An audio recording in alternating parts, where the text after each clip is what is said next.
plastic, kalakal, recycle. Pera din to.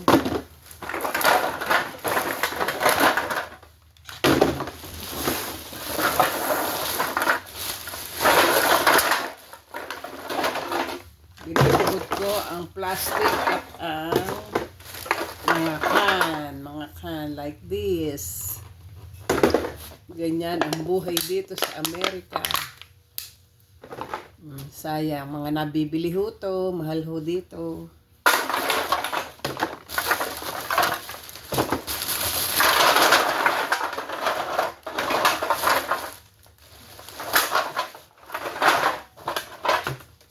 Pinipisa ho na pipisain na ganyan, pati mga lata.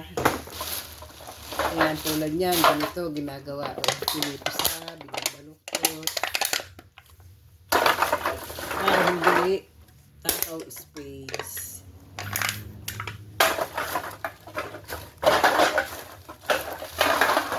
Tapos yung mga plastic, na yupi-yupi, mga mineral water, yan ho ang binibili.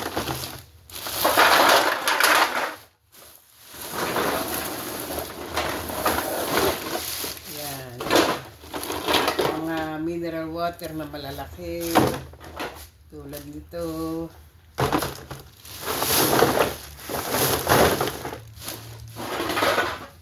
Yan.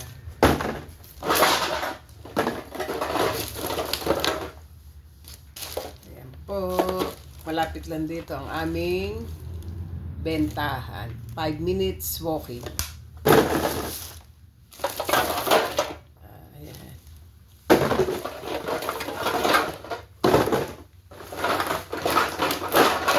Nakuha ko to sa aking pag-housekeeping sa hotel.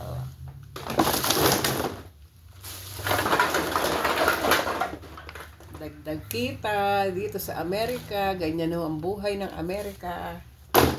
Buhay ng nakarating dito, natutunan. Kaya blessing din, dagdag kita.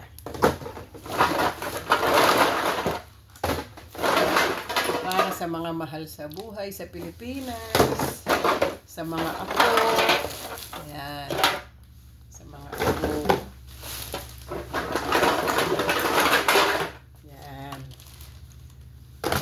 Nakakabenta rin 1,500 sa pera na natin. Minsan $30, $25, at least dollar.